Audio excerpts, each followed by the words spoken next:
안녕하세요. 이번 시간엔 말킬의 채권 가격 정리 공부하겠습니다.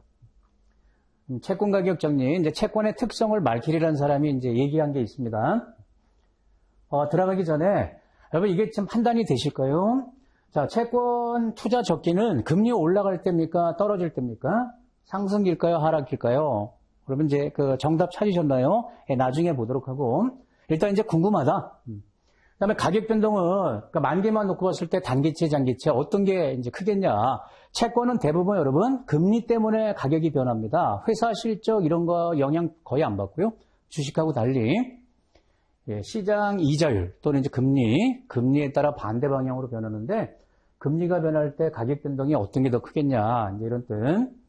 그리고 이제 금리가 변할 때 가격이 반대 방향으로 변하는데요. 가격이 올라갈 때하고 떨어질 때 가격 변동폭이 일반적으로 같지 않습니다. 채권은 그 특성이 그렇습니다. 자, 이런 것들을 다 말킬의 채권 가격 정리 이걸 통해서 확인할 수 있다는 거예요. 자, 말킬이란 이제 경제학자, 이제 천재라고 보시면 되겠죠. 이 사람이 채권 수익률과 채권 가격, 일단 이 두 개는 역외관계 아니겠어요? 이 관계를 실증 분석했다. 시장에서 채권이 움직이는 걸 보고 실증 분석을 했다는 거예요. 이걸 갖다가 채권 가격 정리 또는 이제 말킬 정리 이런 식의 표현을 쓰는 거고요. 이 5가지가 있습니다. 그러니까 채권은 이런 5가지 특성을 다 갖고 있다 이런 뜻인데 조금 이제 전제 조건이 뭐냐면 일반적인 채권들한테는 이 5가지가 다 성립합니다. 뭐 할인채, 고정금리채 이렇게 일반적인 채권. 그런데 이제 별도로 어떤 옵션이 붙어 있는 채권들이 있어요. 또는 고정금리 채권이 아니고 변동금리 채권. 또는 옵션이 붙어 있는 채권, 콜러블, 퓨터블, 예를 들면 이런 채권들은 조금 다를 수가 있다는 겁니다. 그래서 이건 이제 예외가 있고요. 모든 채권에서 성립하는 건 아니고, 그러니까 일반적인 채권에서 이제 성립하는 거다. 5가지가 있다고 그랬으니까 5가지를 하나씩 봐야 되겠죠? 뭐 제1정리부터 제5정리까지 이렇게 얘기를 하는데 그럼 제1정리가 뭐냐? 그건 중요하지 않고요. 이 말이 중요한 거죠. 제일 먼저 말킬이 봤더니 채권 가격과 수익률은 무슨 관계? 반대 방향으로 움직이더라는 거예요. 우리 이미 다 알고 있죠, 여러분? 즉 수익률이 오르면 채권 가격은 하락하고 수익률이 내리면 채권 가격이 올라간다. 이 수익률이 여러분 이제 시장 금리하고 같은 말로 보시면 돼요. 채권을 공부하실 때는 이제 헷갈리는 용어들이 있습니다. 수익률, 이자율, 금리 이런 표현들이 막 나오는데 그 같은 의미를 보시는 게 일단 좋습니다. 구분하지 마시고. 그러니까 금리가 내리면 시장에서 채권 가격이 움직이는데 어떻게? 올라가는 쪽으로. 금리가 올라가면 떨어지는 쪽으로. 그럼 왜 그렇겠냐 이거예요, 여러분. 왜 그렇겠냐. 그냥 우리 이거 이제 받아들이면 되는데 채권이라는 것은 어떤 특성이 있다? 고정적인 현금으로 발생하는 거죠. 고정금리 채권이 일반적이잖아요, 여러분. 미래에 들어오는 돈이 정해져 있죠. 이자, 원금, 언제 얼마만큼 들어오는지 사전에 그 발행 조건이 있기 때문에 확정돼 있다. 자, 예를 들어 봅니다. 만약에 1년 후에 그래서 채권 가격 그걸 수익률로 할인한 거란 말이에요. 예를 드는데 1년 후 110원의 현재 가치를 한번 계산해 볼게요. 약간 이제 수리 개념이 들어가는데 쉽게 얘기하면 뭐냐면 1년 후에 110원 주겠다는 거예요. 110원 주겠다? 그러면 지금 내가 이 채권을 얼마에 사야 되겠냐 이거예요, 여러분. 1년 후에 무조건 110원 받는데 지금 얼마에 이제 사야 되냐 했을 때 내가 여기서 바라는 수익률이 있을 거 아닙니까? 그게 채권 수익률이라고 보시고요. 내가 10% 수익을 내고 싶으면 100원에 사면은 되는 거죠. 그래서 미래의 110원을 이제 10%니까 1.1로 나누면 100원이 된단 말이에요. 그럼 10% 수익률을 원하면 100원에 사면 되는 거고요. 아니야, 나는 여기서 20% 수익을 내야 돼. 110원 받은 게 20% 수익이 나야 돼. 그러면 91원 정도에 사야 된다는 거예요. 110원을 1.2로 할인하는 거거든요. 이게 1년 후 가치니까 1.2 이렇게 할인하면 현재 가치가 91.67. 이게 채권 가격이라는 거예요. 채권 가격은 이런 개념인데 그럼 여기 가만 보시면 수익률이 높을수록 어떻게 돼요? 가격이 낮아지는 거 아닙니까? 할인율이 커져서 이 나누는 금리를 할인율이라고 표현하죠. 그래서 이제 이렇게 변하는 거다. 자, 두 번째 가보겠습니다. 수익률이 변동할 때 가격 변동이 생기는데 반대 방향으로. 그런데 이건 이제 만기와 관련해서 만기가 길수록 가격 변동이 커지더라는 겁니다. 그거는 직관적으로도 여러분 이해되시죠? 장기채일수록 위험이 크다? 금리 위험에 더 많이 노출되니까 예, 가격 변동이 클 것이다. 가격 변동은 위험을 반영하는 거 아니겠어요, 일단? 예, 금리 변동에 더 많이 노출되니까 그래서 만기만 놓고 보면 단기채보다 장기채가 가격 변동이 클 수밖에 없어요. 뭐에 대해서? 항상 무슨 충격? 금리 충격을 얘기하는 겁니다. 수익률이 변동할 때 가격 변동, 그 관계를 보는 거니까. 회사 실적 이런 게 아니고요. 자, 세 번째 정리는 수익률이 변동할 때 가격 변동은 앞서 이제 만기가 길수록 커진다 하지 않았습니까? 근데 세 번째는 그 증감률이 체감하면서 커진다는 겁니다. 체증이 아니고 체감. 여러분 이제 경제학에서 한계 효용 체감의 법칙이란 말 많이 쓰죠. 그게 채권에도 이제 적용이 되는 거예요. 체감. 예를 들어서 여러분 배고플 때 빵을 하나 먹으면 굉장히 만족도가 높지 않습니까? 효용이 만족도니까. 근데 뭐 9개, 10개 계속 먹게 되면 어떻게 돼요? 이제 질리죠? 그러니까 똑같은 한 개씩 먹을 때마다 그 만족도가 똑같은 크기로 증가하는 건 아니죠, 여러분, 상식적으로. 체감하면서 증가하더라. 그게 이제 경제학에서 말하는 거고요. 채권도 이런 뜻입니다.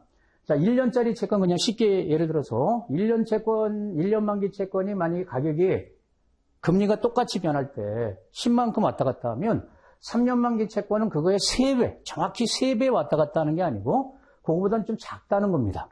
이게 체감이죠. 그러니까 30일 이렇게 되는 게 아니고 29, 이건 일종의 이제 예죠. 30보다는 이제 작다. 체감. 자, 네 번째. 이게 제일 중요합니다, 여러분. 채권 가격 정리에서 이 네 번째를 이제 반드시 이해하고 있어야 돼요. 이 채권이 이제 독특한 성질이 있는데, 자, 일단 말을 보면, 자, 만기가 일정할 때, 자, 수익률이 하락하면 채권은 어떻게 된다? 올라갑니다. 이제 가격 상승이 발생하고, 수익률이 상승하면 가격은 하락하게 돼 있는데, 자, 수익률이 똑같이 1%씩 변했다고 보는 거예요, 여러분. 올라가는 것도 떨어지는 것도. 그러면 상승폭, 하락폭이 같지 않다는 겁니다. 상승폭이 채권은 커요, 여러분. 여기 이제 그림을 보시면, 채권 가격은 수익률하고 가격을 이렇게 놓고요. 이게 채권 가격 곡선을 그래프로 이제 보여주는 건데요. 수익률과 가격은 역의관계는 맞습니다. 근데 이 가격 움직임이 직선이 아니고요. 원점에서 봤을 때 볼록한 이제 모양을 띠고 있죠. 그걸 이제 볼록성이라고 그래요. 그래서 채권 가격 움직임은 이 볼록성이라는 특성을 갖고 있어요. 기울기가 다르다는 겁니다. 만약에 지금 금리가 이럴 때 수익률이 이럴 때 가격이 이제 이렇게 하고 있다. 전제로 해서 만약에 수익률이 올라가면 금리가 올라간다는 거예요. 그러면 가격이 떨어지는데 요거보다 뭐 수익률이 높은 채권은 가격이 당연히 쌀 텐데 그 하락하는 게 기울기가 완만하잖아요. 기울기가. 그래서 수익률이 상승할 때는 가격 변동폭이 좀 작게 하락한다는 겁니다. 그런데 수익률이 높아질수록 금리가 올라갈수록 가격은 뛰는데 이쪽 기울기가 가파르지 않습니까? 그러니까 올라갈 때는 많이 올라가고 떨어질 때는 덜 떨어지고 이런 식의 움직임을 갖는 거예요.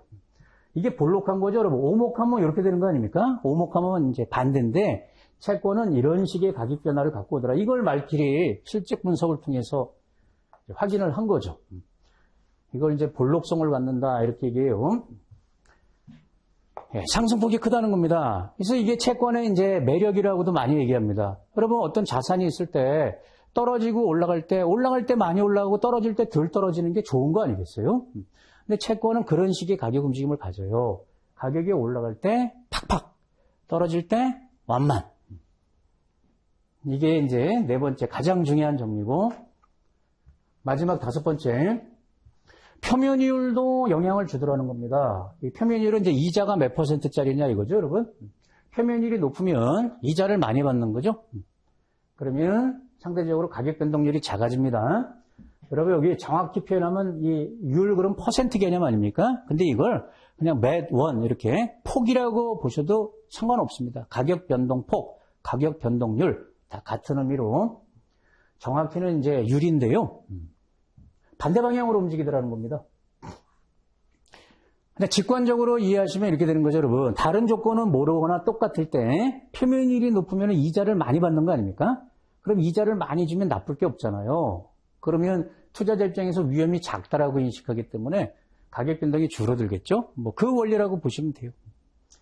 네, 이제 여기 보시면 예, 채권 가격이 금리하고 이제 반대로 움직인다고 그랬는데, 특히 채권은 이자 부분하고 원금 부분이 있지 않습니까? 만기가 되면 원금 회수해야 되고, 이제 또 이자도 받는데, 큰 덩어리는 원금이란 말이에요. 그래서 특히 이 두 개의 구성 중에서 이 원금이 상대적으로 금리에 민감하게 변한다는 거예요. 원금 부분이. 그런데 표면율이 높으면은 이자를 많이 받으니까 상대적으로 이자가 차지하는 비중이 좀 커지는 거죠. 그럼 원금이 차지하는 비중이 좀 줄어들고, 그래서 이자 비중이 커지니까 표면율이 높을수록, 근데 이자 부분은 그렇게 영향을 안 받기 때문에 작게 변하더라, 변동률이. 뭐 이런 식의 이제 그 이유를 대기도 하는데, 쉽게 말씀드리면 가만히 생각해 봐요. 이자 많이 주면 투자자 입장에서 유리하다. 유리하면 위험이 적다라고 보는 거다. 가격 변동 작다. 이렇게 생각해도 되겠죠. 자, 이와 같은 5가지. 자, 이유까지 이렇게 같이 공부를 했고요. 이제 핵심만 보면, 자, 5가지가 뭐다? 자, 채권 가격과 수익률은, 자, 포인트만 보면 반대 방향이더라. 이런 뜻이고, 수익률이 변동할 때 가격 변동 만기가 길수록 커진다, 작아진다, 커지더라. 이거고, 체감적으로 변하더라. 이거고, 네 번째 제일 중요하다고 그랬죠?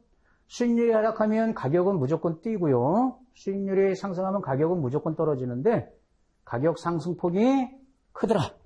쉽게 말하면 채권은 금리 변화에 대해서 100원 올라가고 90원 떨어지는 구조다. 이렇게 100원, 100원 변하는 게 아니고 위아래로 100원 오르고 90원 떨어지고 뭐 이렇게 올라갈 때 상승폭이 큽니다. 마지막 표면율하고는 이제 역의 관계다. 표면율이 높을수록 가격 변동률은 작아지더라. 네. 자, 이걸 이해하시면 앞서 시작할 때 이 3가지 이제 질문 해결이 되겠죠, 여러분? 모르셨다 그러면? 자, 한번 답을 찾아볼까요? 채권 투자 적기는 금리 올라갈 때예요, 떨어질 때예요? 이게 답이 되겠죠? 금리가 떨어질 때 가격이 뛰니까 가격이 뛰어야 수익이 날 거 아닙니까? 채권 가격이. 그러니까 금리가 떨어진다고 예상할 때가 채권 투자 적기가 되는 거고요. 장기채가 가격 변동이 크다고 그랬죠? 두 번째 정리해서 상승할 때 하락할 때 가격 변동폭이 다르다고 그랬죠? 가격으로 말하면 상승할 때가 가격 변동폭이 큰데 그 이유가 이제 볼록해서 그렇다고 그랬어요. 채권 가격 움직임이 이 볼록성을 갖고 있어서 직선 아니고 오목하게 변하지도 않고 이런 식으로 반비례하지만 이런 식으로 원점에서 봤을 때 볼록하게 가격 움직임이 나오기 때문에 상승폭이 크다. 올라갈 때 많이 올라가고 떨어질 때 덜 떨어지고. 네, 이해되셨나요? 네, 이번 시간 여기까지 하겠습니다. 감사합니다.